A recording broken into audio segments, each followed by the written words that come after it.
Hello everyone, good morning. কেমন আছো তোমরা? আশা করছি সবাই খুব ভালো আছো। আমরাও বেশ ভালো আছি। আমি আলপনা, আমার নতুন আরেকটি ব্লগে তোমাদের সবাইকে জানাই অনেক অনেক স্বাগত আর অনেক অনেক ভালোবাসা। তো আজ হচ্ছে সোমবার, এখন ঘড়িতে সময় ওই সকাল 5টা। আর হঠাৎ করে না গত রাত্রে মানে রাত্রে 2-2:30 নাগাদ প্রচণ্ড ঝড় মেঘ ডাকা শুরু হয়ে গিয়েছিলো। আর কয়েকদিন তো ভীষণ গরম, তো একটু স্বস্তি পেয়েছিলাম, ভেবেছিলাম বৃষ্টি হবে, কিন্তু হলো না। ওই ঝড় হাওয়া হয়ে বন্ধ হয়ে গেল। আবার এখন সকালবেলা কিন্তু এই যে কাজ করছি না, ফোঁটা ফোঁটা বৃষ্টি পড়ছে। তো যাই হোক, রাতে ঝড় হয়েছিল, তার জন্য চারিদিক নোংরা পাতায় ভর্তি হয়ে গেছে। তাই সকাল সকাল উঠেই বাসি কাজকর্ম শুরু করে দিয়েছি। তাই সবার আগে ঘর দুয়ারগুলো ঝাঁট দিয়ে বাড়িটাও ঝাঁট দিয়ে নিচ্ছি।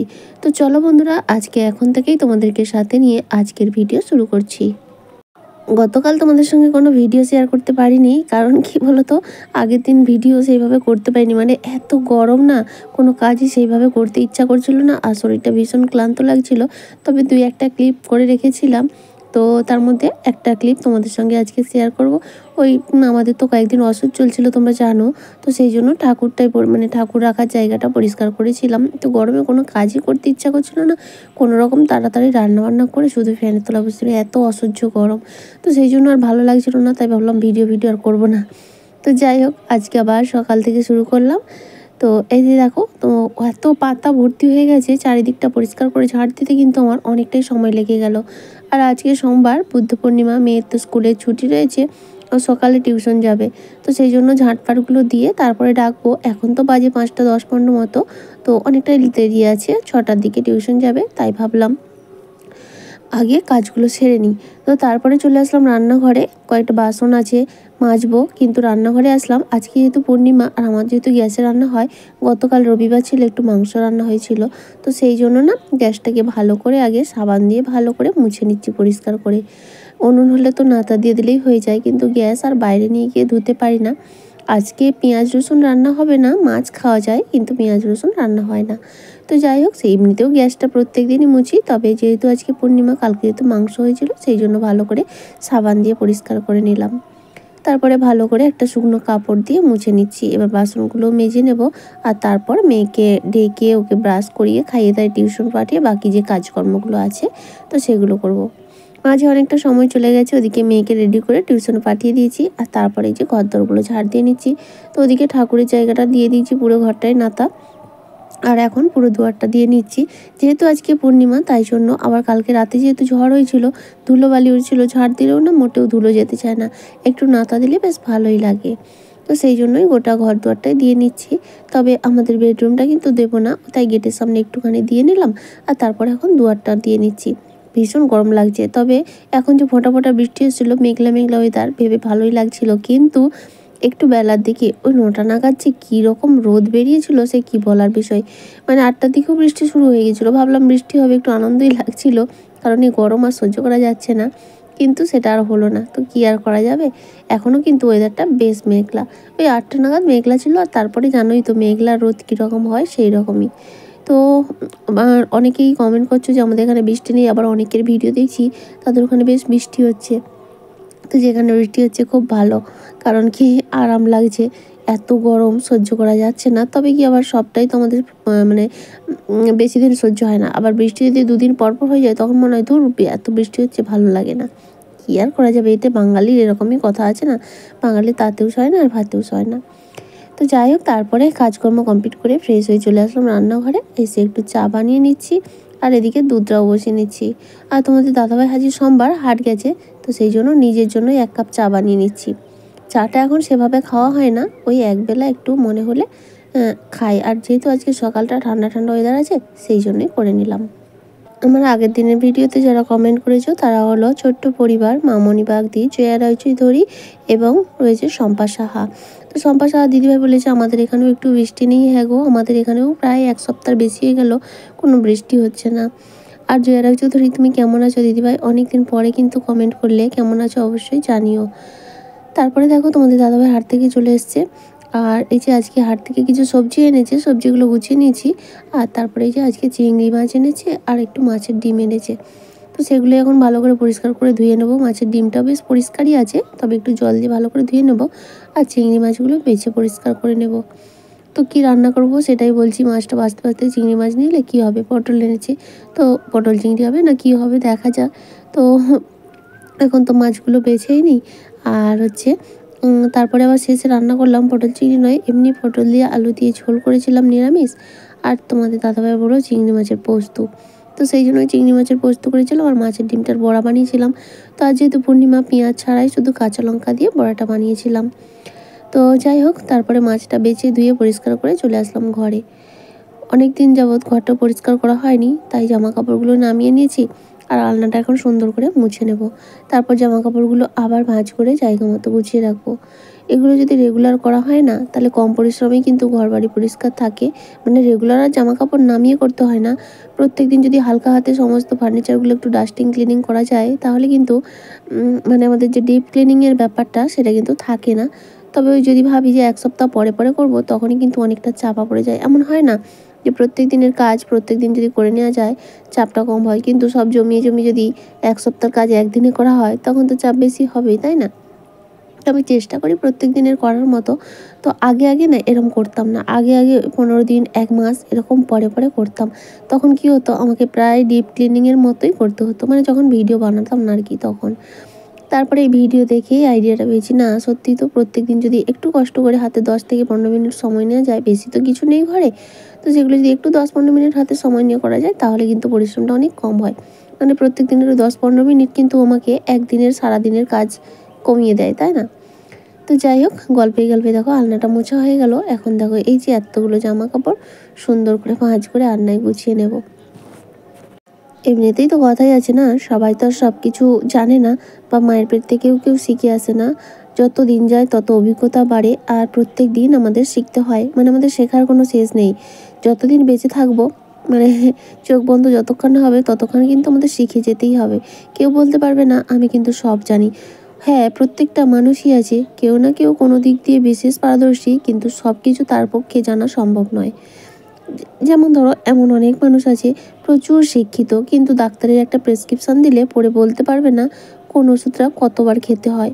কিন্তু আবার যারা মেডিকেল জানে, তারা যদি মাধ্যমিক বা হায়ার সেকেন্ডারি না হলে তো নার্সিংও করা যায় না, তো তারা কিন্তু দেখো একটা মানে ডাক্তারের প্রেসক্রিপশন পড়ে বলে দিতে পারবে যে কখন কোন ওষুধটা খেতে হবে।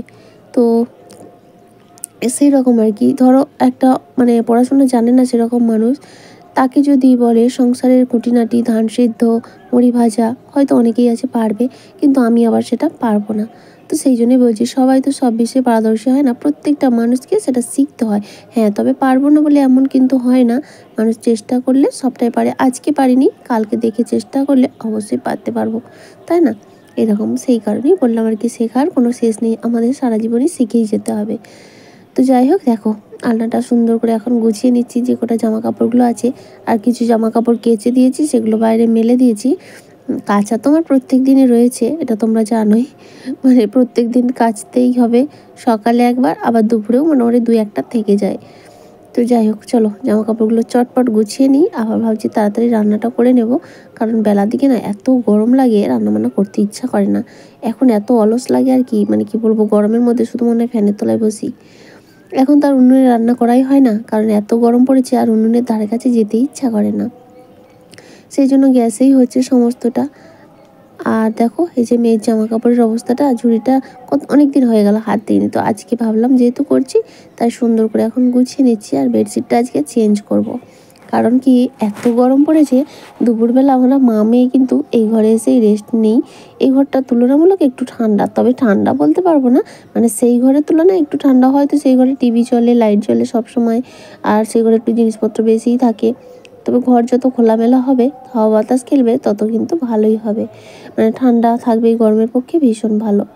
তো সেই জন্যই ভাবছি বেডশিটটা কয়েকদিন হয়ে গেছে, বেডশিটটা চেঞ্জ করে নেবো। যেহেতু শোয়া হচ্ছে এখন দুপুরের দিকে, আধ ঘন্টা হলেও রেস্ট নেওয়া হচ্ছে, তো সেই নোংরা বেডশিট, আবার গরমের দিনে না একটু নোংরা জিনিসের মধ্যে থাকতেও একটা অস্বস্তিকর লাগে। তো যাই হোক, জামা কাপড়গুলো গুছিয়ে নিলাম, নিয়ে দেখো আলনার মধ্যে যেখানে যা ছিল সুন্দর করে সমস্ত জায়গাটায় পরিষ্কার পরিপাটি করে নিচ্ছি। ঘরে পরিষ্কার মানে ঘরদোর বা নিজেকে বা নিজের জিনিসপত্র যেখানে থাকে, সেই জায়গাটা যদি পরিষ্কার পরিচ্ছন্ন থাকে না, সেই সংসারে কিন্তু মা লক্ষ্মীর আবির্ভাব ঘটে। আসলে যেখানে পরিষ্কার পরিচ্ছন্নতা, সেখানে কিন্তু লক্ষ্মীশ্রী বজায় থাকে। নোংরা আমরা কিন্তু কেউই পছন্দ করি না, সবাই আমরা একটু টিপটপ থাকতে পছন্দ করি। তবে তার মধ্যেও যতটা করা সম্ভব ততটা করতে হয়। অনেকেই আছে মানে ক্লান্ত লাগে, কষ্ট লাগে আমাদের ঠিকই, কিন্তু তাও করতেই হবে। আর এগুলো তো বাড়ির মেয়েদেরকেই করতে হবে, কারণ করতেই হবে। এগুলো কোনো পুরুষ মানুষ করবে না, বা তাদের ভরসায় ফেলে রাখলেও হবে না, বা তাদেরকে বললেও হবে না। আবার হয়তো বললে তারা করবে, কিন্তু সেই কাজগুলো আমাদের পছন্দ হবে না। আমার তো এরকম হয়। তোমাদের দাদাভাই যদি একদিন বিছানা গুছায় না, আমার সেটা পছন্দ হয় না। তার থেকে ভালো সেই আমাকে আবার করতে হবে, একবার তাকে করতে দেবো, সে করবে, তারপর আবার আমাকে করতে হবে। তার থেকে ভালো আমিই একবার করব। তো সেই জন্য আমিই করি আর কি সব দিনে। তো যাই হোক, এটা হয়তো খারাপ স্বভাবও বলতে পারো, কেউ করলে আমার ঠিক পছন্দ হয় না, আমার নিজের মন মতো হয় না। তো যাই হোক, এদিকে বেডশিটটা তুলে নিলাম। তারপরে দেখো, আর এটা কাঁচা সুতির বেডশিট, এগুলো একবারে পিওর। এই ঘরে যে বেডশিটগুলো আমি বিছাই সবগুলো কিন্তু সুতির, মানে ছোটো ছোটো বেডশিট। এগুলো কিন্তু সেটের নয়, এমনি আলাদা করে কেনা আর কি। যেহেতু চৌকিটা ছোটো, তো এই বেডশিটগুলো বেশ পরিমাণ মাপেই হয়ে যায়, আর একটু ঝুলানোও থাকে। এই বেডশিটটা না বহু দিনের, কিন্তু কালারটা এত সুন্দর আছে, আর এত সুন্দর পিওর সুতির না, ব্যবহার করতে ভীষণ ভালো লাগে। তো যাই হোক, বিছানাটা সুন্দর করে টান টান করে বিছিয়ে নিলাম। আর এইরকম সুন্দর বিছানা দেখলে আমার তো মনে হয় আমি এখনই শুয়ে পড়ি। তারপরে দেখো, মেয়ের হারমোনিয়ামটাও মুছে নিয়ে রেখে দিলাম। আর তারপর তো ঘর দুয়ারটা ঝাঁট দিয়ে নেবো। সকালবেলা কিন্তু ঝাঁট দিয়ে নাতা দিয়ে নিয়েছিলাম। এখন এই যে যেহেতু পরিষ্কার করলাম, একটু ধুলোবালি তো পড়েছে, তো সেই জন্য ঝাঁটটা দিয়ে নিচ্ছি। এরপর চলে যাব সোজা রান্নাঘরে। তবে হ্যাঁ, এর মাঝে কিন্তু সকালের খাওয়া দাওয়াটাও করে নিয়েছি, সেটা তোমাদের সঙ্গে শেয়ার করলাম না। আজকে তোমাদের দাদাভাই হাট থেকে পটল এনেছিল না, টাটকা পটল দিয়ে ওই বেসন দিয়ে বেগুনির মতো করে ভেজেছিল আর কি। তো যাই হোক, আজ আর দুবেলার ভাত করলাম না, কারণ পরপর কয়েকদিন না জল ঢালা ভাত খাওয়া হচ্ছে, মেয়েকেও খাওয়ানো হচ্ছে গরমের জন্য। তো ভাবলাম আজকে একটু বুদ্ধ পূর্ণিমা আছে, বৃষ্টি হলেও হতে পারে, তাই আজকে আর জল ঢালা ভাত করলাম না, একবারেরই ভাত করলাম। আর এই যে ওদিকে ভাত বসিয়ে দিচ্ছি, আর এদিকে আলুগুলো ভেজে নিলাম সুন্দর করে লাল লাল করে। আর এখন পটলগুলোও ভেজে নিচ্ছি। আলু পটলের ঝোল করবো, একটু নিরামিষ মাখা, মানে খুব যে বেশি ঝোল থাকবে তাও নয়, মোটামুটি মাখানোর মতো আর কি। এটাতে চিংড়ি মাছ দেবো না। তো যাই হোক, এখন ঝোলটাও আমার রেডি, ধনেপাতাও দিয়ে নিয়েছি একটু। আর এখন নামিয়ে নেব। এবার চিংড়ি মাছগুলো রয়েছে সেগুলো ভাজতে হবে। আর হ্যাঁ, সজনে শাক নিয়ে এসছে হাট থেকে, সেটাও ভাজা করব। তো আজকে দুপুরের এটাই মেনু হবে, পটলের ঝোল, আলু পটলের ঝোল, চিংড়ি মাছের পোস্ত, সজনে শাক ভাজা। আর মাছের ডিমের বড়াটা করব, তবে ওইটা রাতের জন্য রেখে দেবো, রাতে তো আবার রান্না হবে। যাই হোক, চিংড়ি মাছগুলো দেখো সুন্দর করে ভাজা হয়ে গেছে। এখন এই তেলটার মধ্যেই একটু টমেটো আর দিয়ে একটু পোস্ত বানিয়ে নেবো।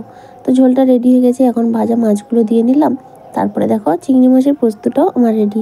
আর এরপর অফ ক্যামেরায় শাক ভাজা আর মাছের ডিমের বড়াটা করে নিয়েছিলাম, সেটা তোমাদের সঙ্গে শেয়ার করলাম না।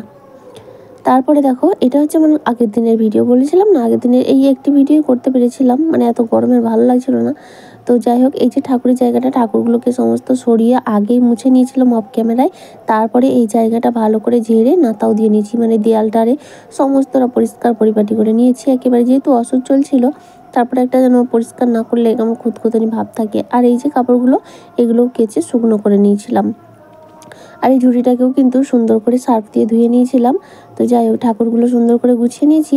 আর এখন এই যে র্যাকটাও সুন্দর করে গুছিয়ে নিচ্ছি। এরপর ঠাকুর পুজোটা দিয়ে নেব, আর তারপরে খাওয়া দাওয়াটা সেরে নেব আর কি। আর এই ঠাকুর রাখার জায়গায় আগে তো আমি পেপার বিছিয়ে রেখেছিলাম, এবারে কাপড় দিয়ে দিলাম। চলো বন্ধুরা, আজকের মতো টাটা।